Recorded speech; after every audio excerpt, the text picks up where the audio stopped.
ನಮಸ್ಕಾರ ಸ್ನೇಹಿತರೆ, ನಾಳೆ ಡಿಸೆಂಬರ್ 1 ಭಯಂಕರ ಅಮಾವಾಸ್ಯೆ. ಈ ಅಮಾವಾಸ್ಯೆ ಮುಗಿದ ಮಧ್ಯರಾತ್ರಿಯಿಂದಲೇ ಈ 5 ರಾಶಿಯವರ ಬಾಳು ಬಂಗಾರವಾಗಲಿದೆ. 20 ವರ್ಷ ದುಡ್ಡಿನ ಮಹಾ ಮಳೆಯೇ ಸುರಿಯುತ್ತೆ. ಮಂಜುನಾಥ ಸ್ವಾಮಿಯ ಕೃಪಾಶೀರ್ವಾದ ಇವರಿಗೆ ಸಿಗಲಿದೆ.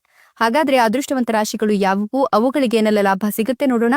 ಅದಕ್ಕಿಂತ ಮೊದಲು ಮಂಜುನಾಥ ಸ್ವಾಮಿಗೆ ಭಕ್ತಿಯಿಂದ ಲೈಕ್ ಕೊಟ್ಟು ನಮ್ಮ ಫೇಸ್ಬುಕ್ ಪೇಜ್ ಅನ್ನು ಫಾಲೋ ಮಾಡಿ. ಇನ್ನು ನಿಮ್ಮ ಜೀವನದ ಸಕಲ ಸಮಸ್ಯೆಗಳಾದಂತಹ ಸತಿಪತಿ ಕಲಹ, ಪ್ರೀತಿಯಲ್ಲಿ ಮೋಸ, ಭೂಮಿ ವಿಚಾರ, ಕೋರ್ಟ್ ಕೇಸ್, ವ್ಯಾಪಾರ, ಹಣಕಾಸಿನ ತೊಂದರೆ, ಸಾಲಬಾಧೆ, ಸ್ತ್ರೀಯರ ಗುಪ್ತ ಸಮಸ್ಯೆ, ಹೀಗೆ ಹಲವಾರು ಸಮಸ್ಯೆಗಳಿಗೆ ಶಾಶ್ವತ ಪರಿಹಾರ ಮಾಡಿಕೊಡ್ತಾರೆ.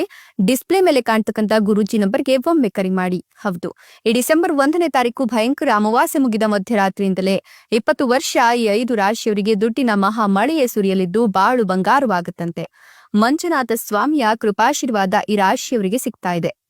ಹೌದು, ಈ ವಿಶೇಷವಾದಂತಹ ಅಮಾವಾಸ್ಯೆ ಮುಗಿದ ಮಧ್ಯರಾತ್ರಿಯಿಂದಲೇ ಈ ರಾಶಿಯವರಿಗೆ ಅದೃಷ್ಟ, ಸಂತೋಷ, ಸಮೃದ್ಧಿ ಎಲ್ಲವೂ ಕೂಡ ಸಿಗುತ್ತೆ ಅಂತ ಹೇಳಲಾಗ್ತಾ ಇದ್ದು, ಈ ರಾಶಿಯವರ ತೃಪ್ತಿ ಮತ್ತು ಆಂತರಿಕ ವಿಶ್ವಾಸ ಅನ್ನೋದು ಹೆಚ್ಚಿಗೆ ಆಗ್ತಾ ಹೋಗುತ್ತೆ.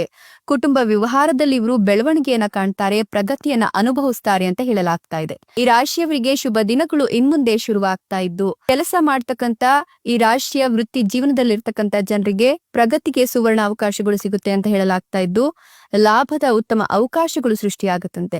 ಕುಟುಂಬದ ವ್ಯವಹಾರದ ಬೆಳವಣಿಗೆಯ ಜೊತೆಗೆ ಒಂದಷ್ಟು ವಿಶೇಷ ಒಪ್ಪಂದವನ್ನ ನೀವು ಅಂತಿಮಗೊಳಿಸ್ತೀರಾ. ಇನ್ನು ಶಿಕ್ಷಣ ಅಥವಾ ಉದ್ಯೋಗ ಇಲ್ಲ ವ್ಯಾಪಾರಕ್ಕಾಗಿ ನೀವು ವಿದೇಶಕ್ಕೆ ಹೋಗಲು ಬಯಸಿದ್ರೆ ನಿಮ್ಗೆ ಶುಭ ದಿನಗಳು ಶುರುವಾಗಿದೆ. ನೀವು ಈ ಒಂದು ಪ್ರಯಾಣವನ್ನ ಮುಂದುವರಿಸಬಹುದು. ಇನ್ನು ಈ ರಾಶಿಯವರಿಗೆ ಮಾನಸಿಕ ಒತ್ತಡ ಕಡಿಮೆ ಆಗ್ತಾ ಹೋಗುತ್ತೆ. ಕೆಲಸದಲ್ಲಿ ಪ್ರಗತಿಯನ್ನ ಕಾಣ್ತಾರೆ. ಕೆಲಸದಲ್ಲಿದ್ದಂತಹ ಅಡೆತಡೆಗಳು ಎಲ್ಲವೂ ನಿವಾರಣೆ ಆಗುತ್ತೆ.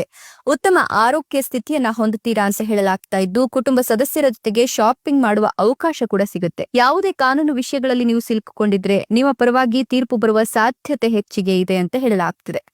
ಆರ್ಥಿಕ ಸಮೃದ್ಧಿಯನ್ನ ಸಾಧಿಸಲು ನೀವು ಶ್ರಮಿಸ್ತಾ ಇದ್ರೆ ಯಾವುದೇ ಕೆಲಸವನ್ನ ನೀವು ಕೈ ಬಿಡೋದಿಲ್ಲ. ಭವಿಷ್ಯದಲ್ಲಿ ಇದರಿಂದ ನಿಮ್ಗೆ ಉತ್ತಮ ಲಾಭ ಸಿಗುತ್ತೆ.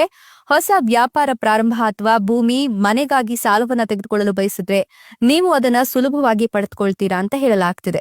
ವಿದ್ಯಾರ್ಥಿಗಳು ಯಾವುದೇ ಪರೀಕ್ಷೆಗೆ ತಯಾರಿಯನ್ನ ನಡೆಸ್ತಾ ಇದ್ರೆ ಏಕಾಗ್ರತೆಯಿಂದ ಕೆಲಸ ಮಾಡಬೇಕು. ಅಂದಾಗ ಮಾತ್ರ ಯಶಸ್ಸನ್ನ ಸಾಧಿಸಲು ಸಾಧ್ಯವಾಗುತ್ತೆ.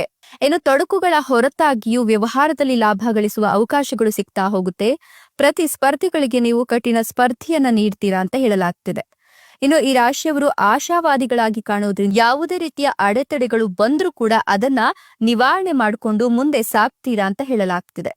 ಇಷ್ಟು ದಿನ ಈ ರಾಶಿಯವರಿಗೆ ಮದುವೆಗೆ ಒಂದಷ್ಟು ಅಡೆತಡೆಗಳು ಉಂಟಾಗಿರುತ್ತೆ. ಉತ್ತಮ ವಧುವರರ ಅನ್ವೇಷಣೆಯಲ್ಲಿ ತೊಡಗಿದ್ರು ಕೂಡ ನಿಮ್ಗೆ ಉತ್ತಮ ವಧುವರರು ಸಿಕ್ಕಿರಲ್ಲ. ಆದ್ರೆ ಇದೀಗ ನಿಮ್ಗೆ ಕಂಕಣ ಭಾಗ್ಯ ಕೂಡಿ ಬಂದಿದ್ದು ಮದುವೆ ಆಗ್ಲಿಕ್ಕೆ ಸುಕಾಲ ಅಂತ ಹೇಳಬಹುದು. ಇದರಿಂದ ಅದೃಷ್ಟ ಖುಲಾಯಿಸುತ್ತೆ ಅಂತಲೂ ಕೂಡ ಹೇಳಬಹುದು.